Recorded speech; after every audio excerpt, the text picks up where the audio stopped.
नमस्कार दोस्तों, आज की इस वीडियो में मैं डिस्कस करूंगा अगर सप्लायर ने क्रेडिट नोट बनाया और जीएसटी R1 में शो कर दिया। अब जो रिसिपिएंट है कस्टमर ने भी उस क्रेडिट नोट के सामने डेबिट नोट की एंट्री अपने बुक्स ऑफ अकाउंट में किया और उसने भी जीएसटी R1 में शो कर दिया। अब क्या इफेक्ट होगा दोस्तों?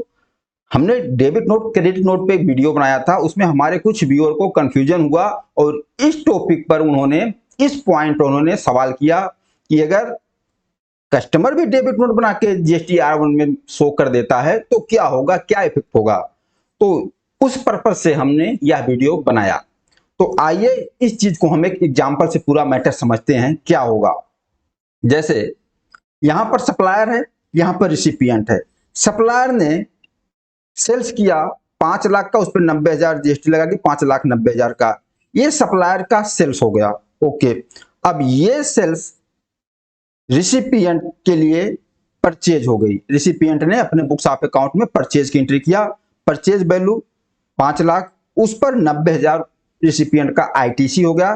टोटल इसका 5,90,000 हो गया। ओके, लेकिन यहां पर सप्लायर को क्रेडिट नोट इशू करना है। देखो, अब यहां पर हमने पहले भी पढ़ा हुआ है कि अगर जिसने टैक्स इनवॉइस बनाया है उससे कोई गलती होती है, डेबिट नोट बनाना हो या क्रेडिट नोट बनाना हो, सप्लायर बनाएगा और सप्लायर ही अपने जीएसटी में मेंशन करेगा। ठीक है, एक ट्रांजैक्शन हो गई। अब यहां सप्लायर क्रेडिट नोट बनाता है।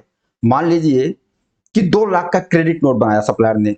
अब 2 लाख का क्रेडिट नोट बनाया तो सप्लायर की सेल्स वैल्यू 2 लाख कम हो जाएगी और जो उसका लायबिलिटी था 90,000, उसमें से 36,000 लायबिलिटी कम हो जाएगी। टोटल क्रेडिट नोट 2,36,000 का सप्लायर ने बना दिया। अब जिस तरीके से जब सप्लायर ने टैक्स इनवॉइस बनाया और उसका एंट्री रिसिपिएंट ने परचेज किया। ओके, अब परचेज किया तो रिटर्न में रिसिपिएंट को कुछ नहीं दिखाना है, उसके GSTR2B में वो 90,000 आईटीसी आ जाएगी। इसी तरीके से जब सप्लायर ने क्रेडिट नोट बनाया और यही क्रेडिट नोट रिसिपिएंट अपने बुक्स ऑफ अकाउंट में एंट्री करेगा। अब हम जीएसटी के पर्पज से समझ रहे हैं। अब जो क्रेडिट नोट सप्लायर ने बनाया, ये क्रेडिट नोट रिसिपिएंट को देता है और इसी क्रेडिट नोट को रिसिपिएंट अपने बुक्स ऑफ अकाउंट में एंट्री करता है। तो जब परचेज की एंट्री किया था तो उसकी परचेज वैल्यू बढ़ी थी, आईटीसी बढ़ी थी, लेकिन इस क्रेडिट नोट की एंट्री करेगा जो सप्लायर ने बनाया तो जितने अमाउंट का क्रेडिट नोट है उसकी परचेज वैल्यू कम होगी। जैसे 2 लाख, 2 लाख परचेज वैल्यू कम होगी। इस पर आईटीसी कितना था? परचेज पर 90,000, तो इस क्रेडिट नोट के सामने उसकी आईटीसी भी कम होगी। कितना? 2 लाख पे आईटीसी कितनी कम हो जाएगी? 36,000। रिसिपिएंट की 36,000 आईटीसी कम हो गई। अब रिसिपिएंट को जीएसटी रिटर्न में कुछ नहीं दिखाना है। इस क्रेडिट नोट को सप्लायर अपने जीएसटी R1 में दिखाएगा और सप्लायर का नेट सेल्स कितना हो जाएगा? 3 लाख, क्योंकि 5 लाख का टैक्स इनवॉइस था, 2 लाख क्रेडिट नोट बना दिया, सेल्स माइनस हो गई तो नेट सेल्स 3 लाख हो गई। अब सप्लायर का टोटल लायबिलिटी कितना था? 90,000। 36,000 का क्रेडिट नोट बना दिया, लायबिलिटी भी कम हो गई और नेट लायबिलिटी 54,000 हो गई। इसी तरीके से रिसिपिएंट अब परचेज कितने की थी? 5 लाख की। क्रेडिट नोट की एंट्री कर लिया जो सप्लायर ने बनाया तो नेट परचेज वैल्यू कितनी हो गई? 3 लाख। 5 लाख में से 2 लाख माइनस हो गया, 3 लाख। और रिसिपिएंट के पास आईटीसी 90,000 थी, 36,000 क्रेडिट नोट के सामने आईटीसी कम हुआ, नेट आईटीसी 54,000। देखो, सप्लायर का बुक्स ऑफ अकाउंट और रिसिपिएंट का बुक्स ऑफ अकाउंट दोनों बराबर हो गया। अब यहां पर हम थोड़ा सा अकाउंटिंग की तरफ देखते हैं। जैसे सप्लायर ने क्रेडिट नोट बनाया, अब सप्लायर की क्रेडिट नोट और रिसिपिएंट उसको उल्टी एंट्री करेगा, रिसिपिएंट के लिए डेबिट नोट। अब मान लीजिए कि इस क्रेडिट नोट के सामने सप्लायर परचेज रिटर्न के नाम पर डेबिट नोट की एंट्री कर लेता अपने बुक्स ऑफ अकाउंट में और डेबिट नोट की एंट्री करेगा तो यही सेम पोजीशन, परचेज कम करेगा, आईटीसी कम होगी।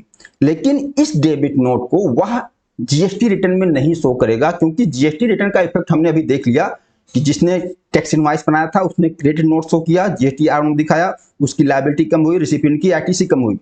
लेकिन इस डेबिट नोट को जीएसटी रिटर्न में शो नहीं करेगा। अब यहां पर सवाल यह था कि अगर मान लीजिए रिसिपिएंट भी डेबिट नोट बना देता है परचेज के सामने, परचेज रिटर्न के सामने, और वह जीएसटी रिटर्न में शो कर देता। तो फिर क्या होगा, अभी तक हमने ट्रांजैक्शन को बराबर कर लिया, लेकिन अब आ जाइए नीचे, मान लेते हैं जो होना नहीं चाहिए कि रिसिपिएंट जो है, कस्टमर जो है, परचेज रिटर्न के सामने डेबिट नोट बना देता है। लेकिन हमने बोला डेबिट नोट बनाया, लेकिन सिर्फ अपने बुक्स ऑफ अकाउंट पे एंट्री कर लेना, अकाउंटिंग के पर्पज से रिटर्न में नहीं दिखाएगा। लेकिन क्या करता है, यहाँ पर डेबिट नोट वह अपने जीएसटी रिटर्न में दिखाता है कस्टमर। अब जीएसटी में जब डेबिट नोट आप जीएसटी R1 में दिखाओगे, इसका मतलब यह हो जाएगा कि आपकी लायबिलिटी बढ़ेगी। मतलब आपने जो भी सप्लाई किया था, आपने डेबिट नोट मेंशन कर दिया, इसके मतलब वो सप्लाई आपकी और बढ़ गई। तो अगर जो कस्टमर है वह डेबिट नोट मान लो 2 लाख का टैक्सेबल वैल्यू और 36,000 उस पर जीएसटी, तो इस कस्टमर की, रिसिपिएंट की सप्लाई 2 लाख की बढ़ेगी और 36,000 की लायबिलिटी बढ़ेगी। ये अपने जीएसटी R1 दिखाया। और इधर जिसके नाम पर डेबिट नोट बनाया, जो सप्लायर है, इसके जीएसटी R2B में आ जाएगा। ये टैक्सेबल वैल्यू 2 लाख और इसको आईटीसी 36,000 मिलेगा। अब ये ट्रांजैक्शन का कोई मतलब नहीं है, ये ट्रांजैक्शन बिल्कुल गलत है, ये ट्रांजैक्शन होनी नहीं चाहिए, क्योंकि रिसिपिएंट इस डेबिट नोट को जीएसटी R1 में शो नहीं कर सकता है। जीएसटी R में डेबिट नोट शो करने का मतलब कि आपकी सप्लाई बढ़ी और आपकी लायबिलिटी बढ़ी। तो यहां पर कस्टमर की लायबिलिटी बढ़ाने का क्या मतलब हुआ, जीएसटी लायबिलिटी बढ़ाने का क्या मतलब हुआ, और ये जो सप्लायर है इसके जीएसटी R2 में जो डेबिट नोट आएगा, ये 36,000 की आईटीसी बताएगा। तो क्या है, सप्लायर 36,000 की आईटीसी क्लेम करेगा? बिल्कुल नहीं करेगा। ये जो रिटर्न होगी ना, ये गलत हो जाएगी। गलती तो किया रिसिपिएंट ने, कस्टमर ने, इसकी भी गलत हो गई। जो 36,000 की लायबिलिटी जाएगी बिना मतलब की, गलत लायबिलिटी। और ये जो सप्लायर के जीएसटी R2B में आ गया, ये भी गलत। ये इस चीज को एक्सेप्ट नहीं करेगा, डिलीट कर देगा। तो अगर डेबिट नोट कस्टमर बना के जीएसटी R1 में फाइल कर देगा, उसका कोई मतलब नहीं है। इस तरीके से देखिए, क्यों? क्योंकि इसकी ट्रीटमेंट यहां पहले हो गई है। जो रूल है जीएसटी का कि सप्लायर क्रेडिट नोट बनाकर जीएसटी R1 में फाइल करेगा और रिसिपिएंट के जीएसटी R2B में वो आईटीसी माइनस हो जाएगी और इस तरीके से एंट्री बराबर हो जाएगी।